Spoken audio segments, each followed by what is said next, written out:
World, The Great Escape. I'm author CJ Peterson. We'll see if my cohort is ready. Howdy, sir. Are you back with us? I hope. Can you hear me? Okay. And my cohort is author Michael Scott Clifton. Yes, we can hear you. Today we have author Stephen Gies as our guest. Welcome, sir. Hi there. How are you doing today? Oh, I'm just great. I'm looking out the window at the lake on a sunny day, and everything's beautiful. Nice view. Yeah. Before we get started, Mike, how was your weekend? Oh, it was a pretty good one.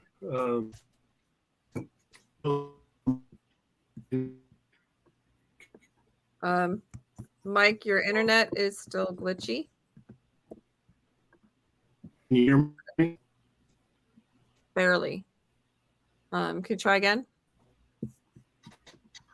Hey, you hear me now? Not really. You're still glitchy.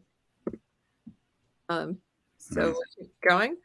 My weekend, while he's trying to clean that up, my weekend was we spent it at Kimo Kauai Comic-Con this weekend. So got to have some fun with my partner in crime on Magic Making Mischief, Mombirella. And we were able to find lots of little goodies at a Comic-Con. I mean, anybody who knows me knows that I just have fun at it. There's a reason why we call it Magic Making Mischief. We get into all sorts of trouble. Yep. It is super fun and love doing it. This weekend, we're heading to Fan Expo Dallas and get to get the autograph of Joseph Quinn, who played Eddie Munster on Stranger Things. So, like, super fangirling, super happy. It's to celebrate my birthday weekend. Mike, how you doing? Did you get it cleared up yet? Hear me? Not really. Try. We're getting like every other syllable. We're having a little trouble. So, Stephen, in the meantime, how was your weekend? Very, very busy.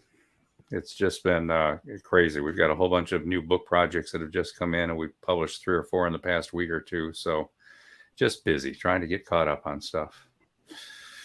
Oh, wow. Sounds like fun. Stephanie Aldoni says hi. Hi, guys. So hi, Stephanie. So can you tell us a little bit about what you do? Because your world encompasses a lot. Well, back in the day, I used to be a television producer, and I also composed and produced music for television. But on the side, every now and then, I would just write stories, just, because sometimes you have to. And I started to collect a few stories here and there and kind of started writing a novel. And the next thing I know, I had a novel. So I started doing the querying, got an agent, got a contract, and got kind of frustrated with the publishing industry early on. I had enough other things going that was just kind of a little side thing. So I wasn't real invested into it. And, I just kind of played along with it for a bit. And one thing led to another, and I hired somebody to help manage that. And a couple of friends of mine who had publishing contracts got fed up with their contracts and their publishers. So we decided just to turn it into a publishing company. This was 26, 27 years ago, something like that, Fresh Ink Group, and do our own publishing. So again, I had mostly people working for me doing that kind of stuff until I retired. And then I decided, well, now I can cherry pick and choose what kind of projects I want to work on. Do I want to work on the cover design on this book or bring in somebody? And, it's a real cool thing. And I can move to Alabama next to the lake because it's the kind of work that you can do from anywhere. So that's what we do now. We're putting out a book every week or two. It's not much of a retirement because I think I'm busier now than I've ever been.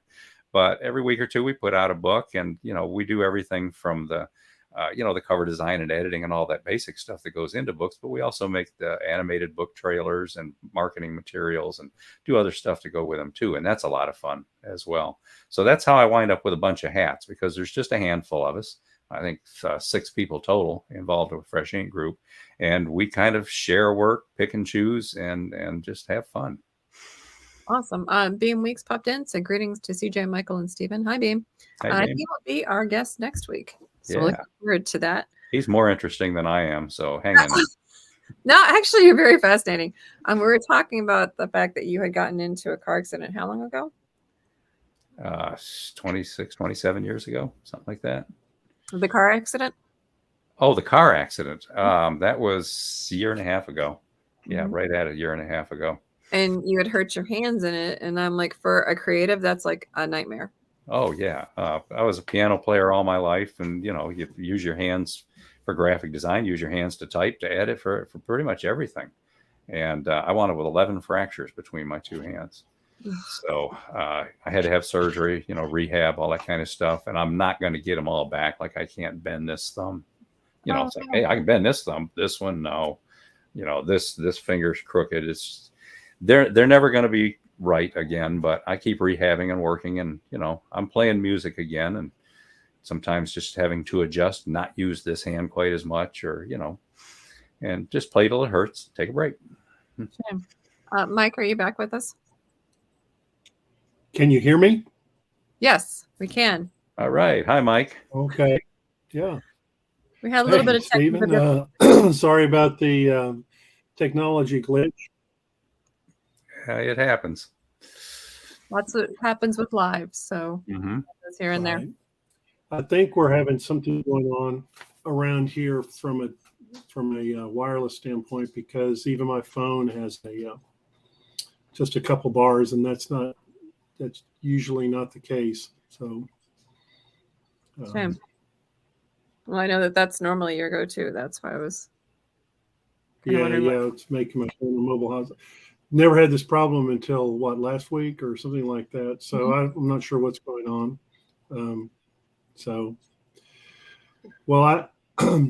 I did have a question for Stephen. Stephen, you may have already covered this and I missed it on the blackout on my part. Where do you live?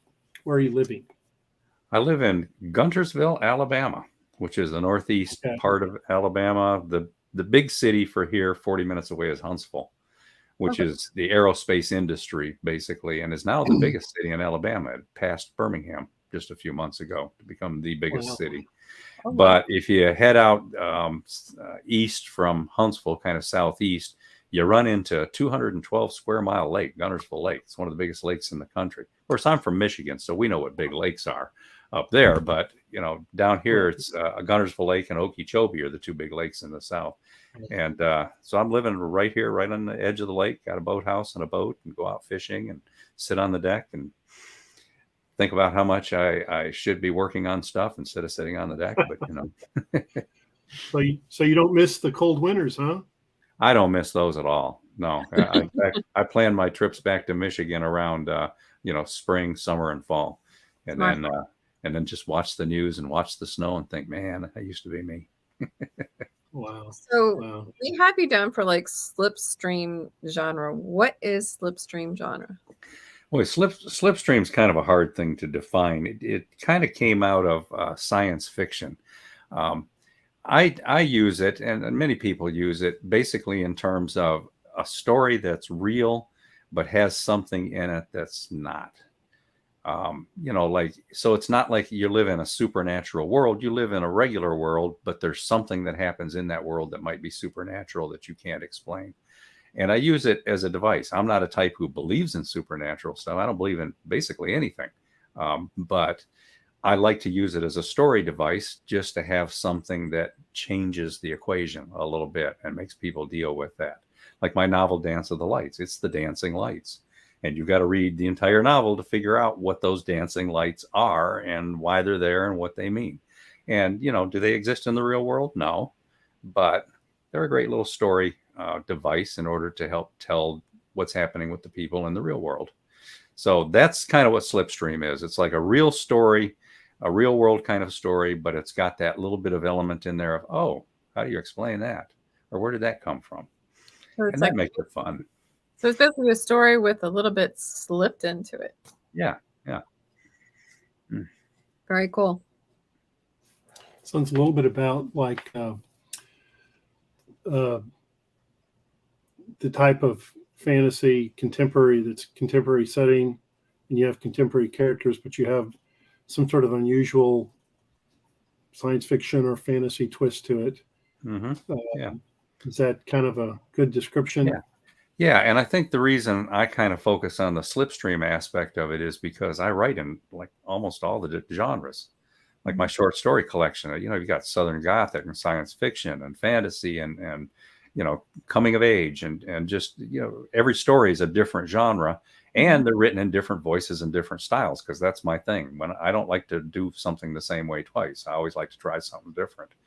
But when you look back at all of those, it's like, gee, what genre are you? Well, all of them, except a couple of things. I don't get into the porn, and I haven't been doing urban fantasy or any of those kinds of things yet. Doesn't mean I won't try someday. But when I look back at all of those, the thing that's characteristic of my stories is they tend to have that little bit of slipstream. So that's what I say is my genre, slipstream. All of them combined with a slipstream right through the middle of it. I like that. It's kind of cool. So how many books do you have out, and what are they about? I think 14. You asked me that right before the show, and I didn't even know the answer, so I had to look at Amazon really quick. More than half of them are novels. Again, different genres. One of them is a collection of short essays, 54 essays. They're personal experience essays, like things that happened or tributes to people or whatnot, where you find some meaning in there and, moral of the story kind of stuff. And some of them are humorous, some of them are poignant or whatever. Then I have a collection of short fiction, 19 short stories, which is my newest book. And then I have 4 or 5 G's Writer how-tos, which are for writers. And I'm not sure exactly how many are out. It's either 4 or 5, but I've got like 15 more written. So it's just a matter of one of these days, I'll get the time and get those things out there too. So I think 14, but don't quote me on that. And that's not all you do. You guys, you and actually Mr. Weeks is going to be on next week, do Voice of the Indie podcast. Is that correct? Oh, yeah. Yeah, we have a lot of fun doing that. We've had people like C.J. Peterson and Michael Scott Clifton. And I mean, we've had the best of the best. That's cool. And you get to meet a lot of different people. And it's audio only. And it's Wednesdays at, what did we say? 8 Eastern? 8 Eastern time, yeah. 7 Central. So what made you guys start that? Weeks. We had both belonged to a club years ago, and part of that writers club was he and several of the others started doing little podcasts where they interviewed each other basically in the club, and he enjoyed doing that kind of stuff. And that's all in the past now. We don't have any association with that kind of stuff, but we were working with Fresh Ink Group and talking about different ways to market and basically get our people and their books out there and get some more visibility for them.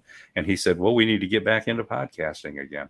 And I said, all right, tell me how much and how to make it happen. And he went and did all the legwork, and he's the one that's producing them now. So he produces them out of Michigan, and I get on here in Alabama and wherever our guest is. And we've had them, in other countries. Most of them are in the U.S., but we just get in there and have a talk and have fun.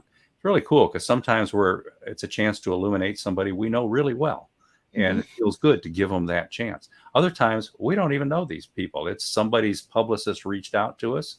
We went and looked over, saw their books, their website, and thought, okay, yeah, interesting author. Let's have them on. And we don't know hardly anything. So it's a great way to meet people. It really is. Totally agree with that. So with your Fresh Ink Group, how did you guys start that? Well, when I got my first offer of a book contract 28 years ago, something like that, I was working like 3 jobs equivalent full time. I was doing the TV production. I was doing all the composing and producing of the music. I owned a couple of pizzerias. I had a catering company, and I was just spread really thin. And then all of a sudden this book contract comes in. It's like, okay, here we go. And we're going to need you to review these, and we're going to need these edits. And, all this, here's the timeline, boom, boom, boom. And a lot of it was legwork. So I hired a woman in, one of the greatest cities in the world, Dallas, and had her just basically take over running that stuff for us. And she just managed me, tell me, what she needs, when and where, stuff like that. And we started growing, and people started noticing what we were doing and saying, hey, can I get in on that? So it's like, yeah, sure, come on. And it just kept going. That woman, Ann Stewart was her name. We lost her after about 20 years, probably 5-6 years ago, something like that. So we really miss her, but we've got a good team, and we still do a lot of things her way, which is pretty cool. That's a tribute. Yeah. It's So always do y'all look for certain kind of authors, Stephen, or you just whatever catches your eye or interests you in terms of publishing other authors? It's more of the whatever catches our eye. We thought at first we were going to mainly focus on fiction, novels, short stories, things like that. But then people came to us with some really cool nonfiction books. And to my surprise, in the age of the internet and a trillion websites, we're still finding nonfiction sells better than fiction for the most part. Our probably 4 out of our 5 top bestsellers in the past year have been nonfiction. So who's going to turn that down, especially if they're interesting books? And then somebody brought us a kid's book. Well, we don't really want to do kids' books, but hey, this is a cool book. Why wouldn't we want to do this? So it's kind of, it just kept growing that way. And one thing led to another. And probably more than half of what comes to us is like referrals. One of our authors who knows an author and says, this person's been looking for somebody for a long time or has had some bad experiences. I'm going to recommend you. So it's not so much a question of, am I interested in your book? It's, am I interested in working with you? Sure. And then your book is what you bring with you. And, who knows what you're going to do in your next book, or your next book, or your next book. So we're looking to grow authors. I mean, right from the beginning, we call them members at Fresh Ink Group. If you go to our website, the tab says members, and that's what you click, and you see who all of our authors are, because we wanted it to be like a family. Everybody knows everybody and supports each other and looks for opportunities to reblog or anything you can do to just keep us all out there. And that's pretty cool. So for the most part, no, I don't think we've ever, I turned one down one time that was hate stuff. Yeah, there was some supremacy stuff in there and some things like that. And I said, no, I don't want to be involved in that. But for the most part, if it's well written and, it's not something that's harmful to society or hurting people, bring it on. So we've done a broadcast or two on publishing, and it includes what to be very careful about when looking for a publisher, because there's so many bogus and fly-by-night publishing companies out there.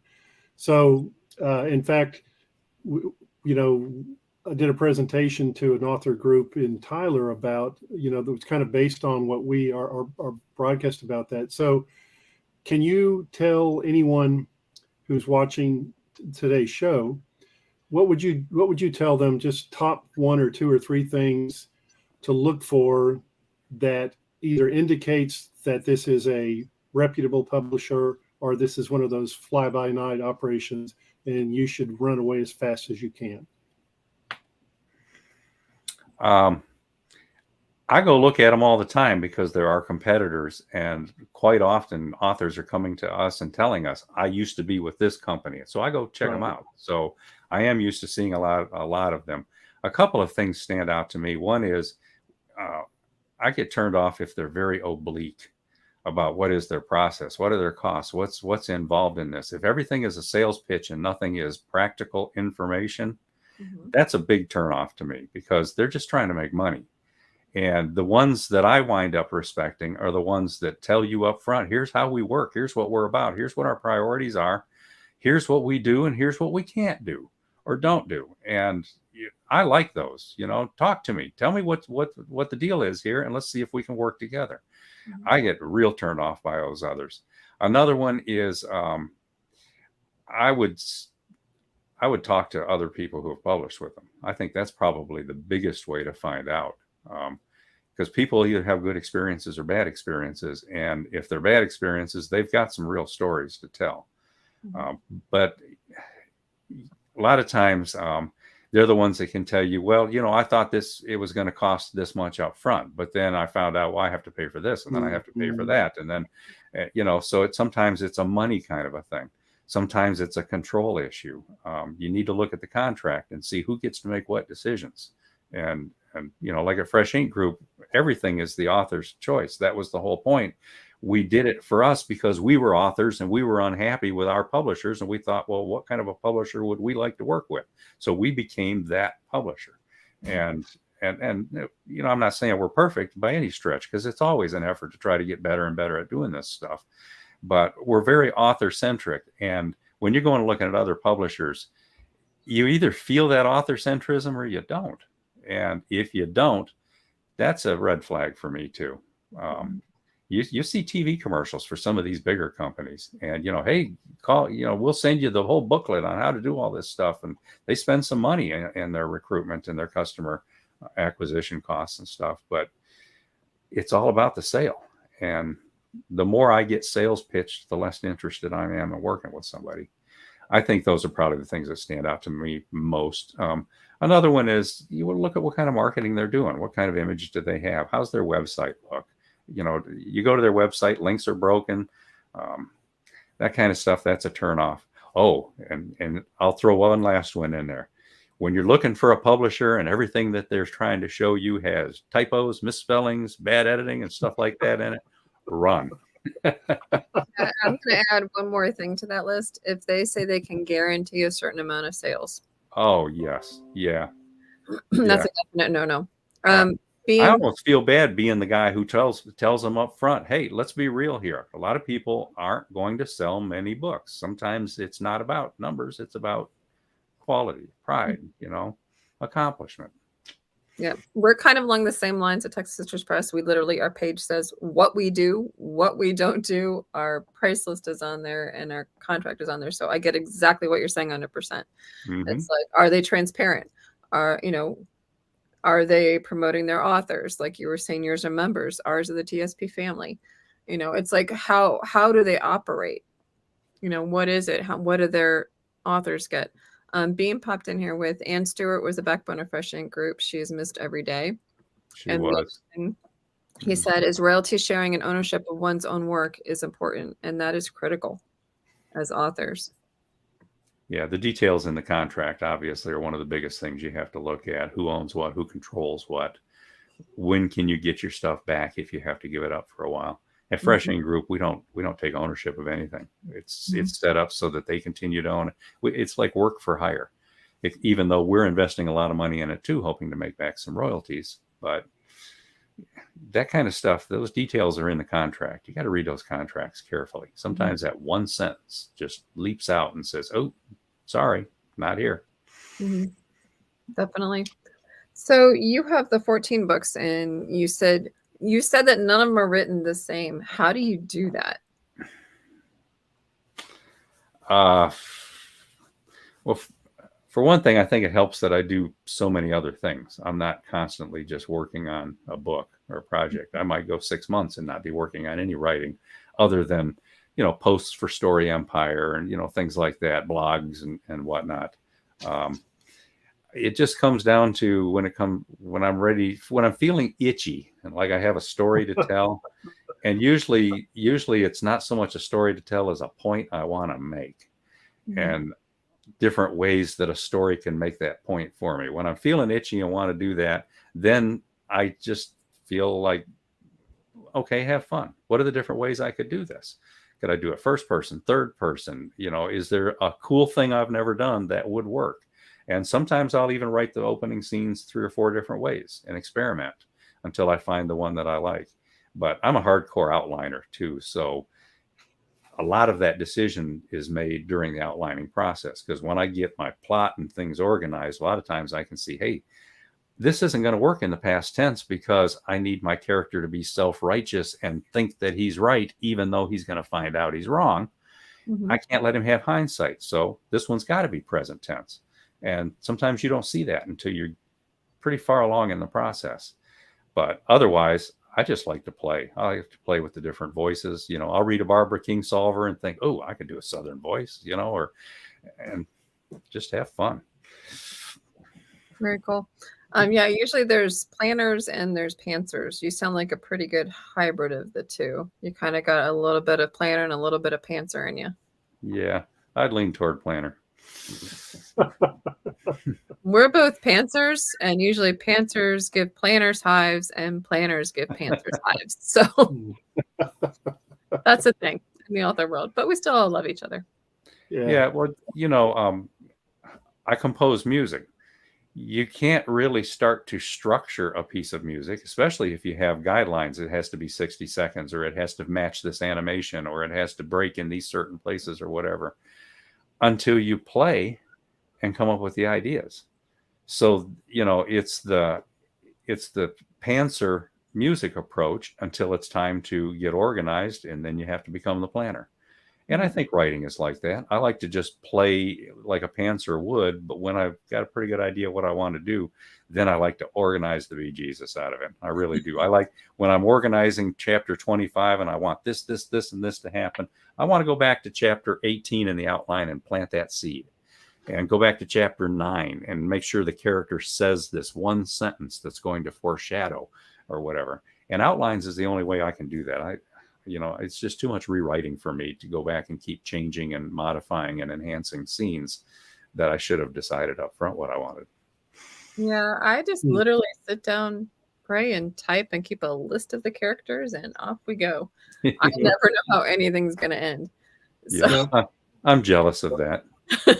Anne Lamott, in her book about where she was giving advice on writers, she said something like, no matter how organized people are, they have to do some of it off the cuff, and they have to organize it even if it's in their head, and it does not flow naturally for anybody. And then she said, except for one woman we know, but we all hate her. Never did figure out who that woman is.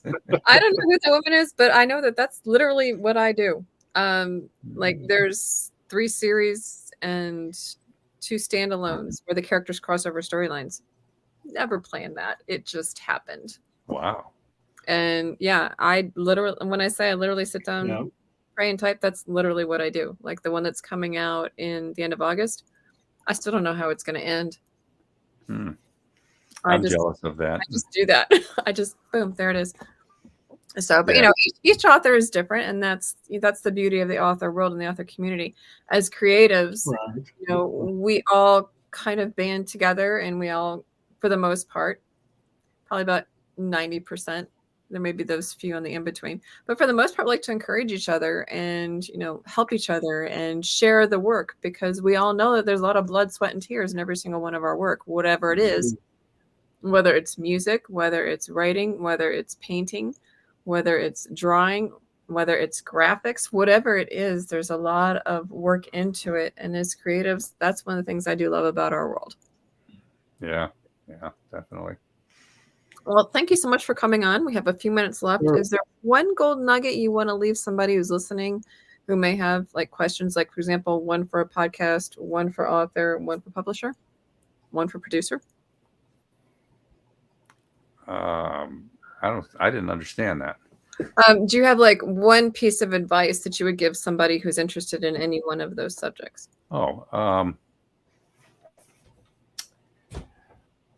Let's go with author.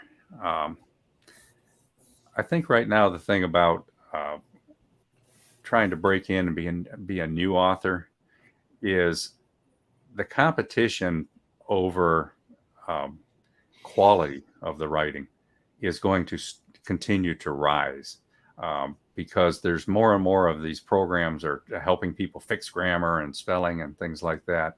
And it's getting to the point now to where the ones who don't know that kind of stuff are standing out more and more. And this is my perspective as a publisher who sees a lot of submissions, people sending us stuff. If you want to be an author, never quit working on being better at writing.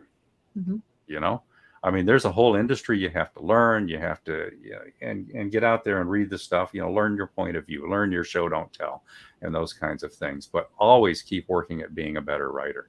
And I think that's one of the reasons why I like to keep changing genres and stuff, because I'm trying something new. I want to get better at it. And why do what I did the last time?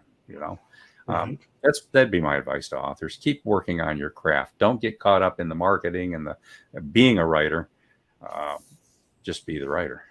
Yeah, there's a balance in there. I think that can pretty much be applied to all of the hats that you wear. Yeah. As far as learning and understanding your craft and doing it. And like you, I do enjoy the challenge. Like I wrote a time travel one because I didn't have historical fiction yet. What I'm doing right now is a romance. I don't have romance, so I'm tossing that one in and seeing what I can do with that. And don't be pigeonholed into just one or formulaic in what you're writing, because it will get boring and you're going to lose readers. Yeah, that's true. So, well, thank you so much, sir. We've been very appreciative of having you on. People who want to learn more about him and everything that he does and all the hats that he wears, you can find him at https stephengeez.com. That's stephengeez.com. Make sure to look up their podcast, which is Voice of the Indie Podcast, on Wednesday nights. Check that out. Check out Fresh Ink Group. They're pretty easy to find online. Trust me, they're not hard to find them. And you can enjoy them. And they've got a great sense of humor. You're going to love their podcasts. And next week, we're going to have his counterpart, Beam Weeks, counterpart to the Voice of the Indie Podcast. He will be on. We'll be talking about historical fiction. So make sure to tune in next week. In the meantime, have a great week. Enjoy, and we'll catch you guys next time.